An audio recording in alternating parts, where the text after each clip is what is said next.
Hi, this is Tim of the 1916 Company. Welcome and thanks for logging on. If you love this watch, email me, Team Mosso at the1916company.com for purchase pricing and availability questions regarding this watch. Today, we are discussing a model that is rare. From FP Journe here, we have the Octa Sport in titanium. And this model was made from 2014 to 2018. I believe there's a misconception about the aluminum and titanium models, in that many presume that the aluminum, discontinued in 2014, is the scarcer series. In fact, if you take all of the 42 millimeter Journe Sports watches combined, it only numbers 750, aluminum and titanium combined, and it is the titanium series that is less common than the aluminum. So this Octa Sport in titanium, 174 pieces believed to have been made. Of those, some were on the bracelet, some were on the strap. So a factory bracelet model will be even less common than the total of 174 pieces. This is an exceptional watch. The movement and the dial are still in aluminum, just like the prior models, but now the bracelet, the case, and the clasp are in this anthracite-colored titanium. I have put this watch on my scale, and if we subtract the hang tag, 72.36 grams all up with every link in the bracelet. It is a 42 millimeter LineSport series. Measured, it is 11.3 millimeters thick, and I like to measure the end link to the opposite end link just to get the total distance. So that total distance across the wrist is 52 millimeters, but don't be scared, it doesn't wear that broad across the wrist. On my 16 centimeter circumference wrist, it is very comfortable. You can see with the domed bezel and the flat profile, it'll fit under a dress cuff. If you want to wear it formally, that's perfectly acceptable. It will not get hung up. I'd really look at the edge of the case more than the links here. This is a watch that would wear well on a wrist down to 14 centimeters circumference, and I have seen ladies with even smaller wrists wear them successfully. It's comfortable. The bracelet is a lovely piece, and it always has been.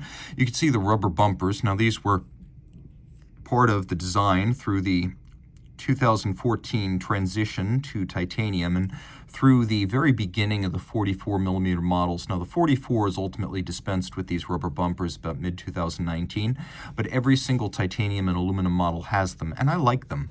They do their job. They preserve the finish, especially when you have something that's coated. It's nice to have a little bit of a buffer in the profile, on the crown, the edge of the case. You can see the edges of the links, the center lines of the links, and of course the bottom of the clasp.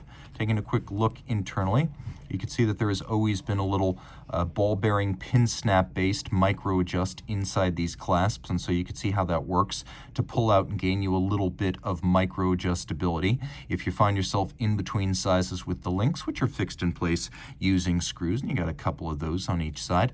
You can see more ball bearing pin snaps. These are designed to act as a snap closure here. This is a friction fit clasp. We have that little piece of rubber on the outside. In my experience, the rubber ages quite well. I think people initially were wary of rubber cladding on a luxury watch, but I see plenty of these from the very beginning back in 2011 in aluminum, and they still have the original rubber. You can see, as with some sports watches like the Royal Oak, and especially on the offshore, the gaskets for the case back and the bezel are externally expressed as styling elements. We have Journe's distinctive unbranded double dimple knurled crown. You know exactly who made that crown.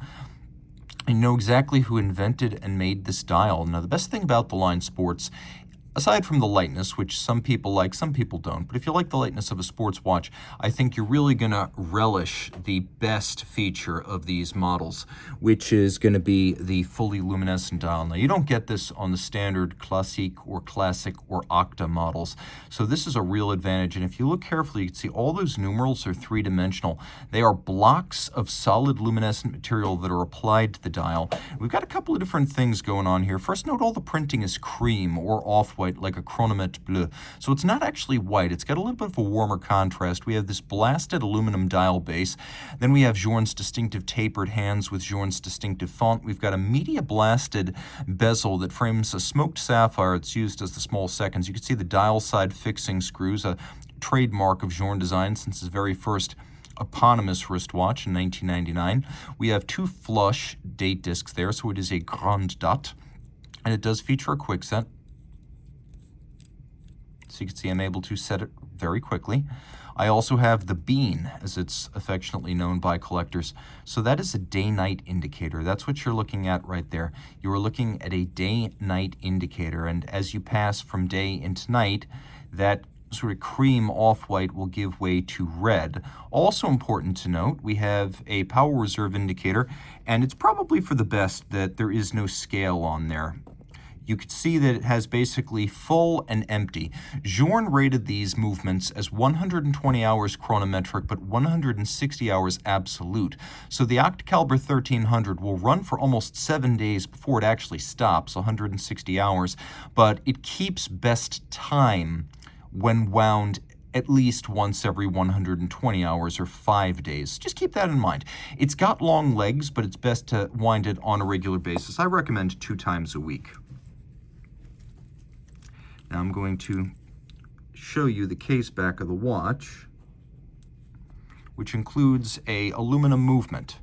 The aluminum movement is identical to the one that you would have found in the previous Octa Sport in titanium.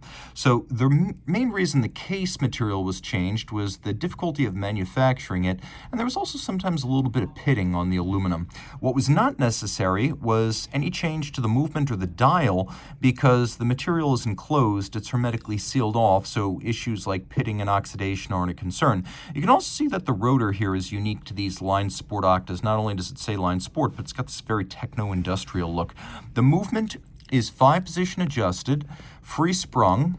It has an enormous 10.1 millimeter balance. The free sprung architecture makes it more shock resistant, easier to adjust precisely, and it is 5-position adjusted, which is the high horology and chronometer standard, so I always like to mention that. It's a big movement at 30.4 millimeters in diameter, so Journe has built his movements to fit the case. People sometimes ask me, why is the rotor off center? And the reason for that is that from the very beginning, the Octa Automatic was designed as a tractor caliber to power complications like annual calendars, perpetual calendars, chronographs, and something about mating the complication model to the dial side of the movement required an offset of the winding system on the case back. So just keep that in mind. We have circular Côte de Genève, we have admittedly machined but handsome bevels, polished screw heads, and then several different sizes of engine turning on the base plate with satination on the wheels. It is a very sporty watch, but maybe takes one step back from being an all-out beater since it is 30 meters water-resistant rated. It's a push-down crown after all. I've seen people swim with them to no ill effect. I still don't recommend it given the value and the rarity. If you want to make this one yours, reach out to Team Mosso at the 1916company.com for purchase and pricing details.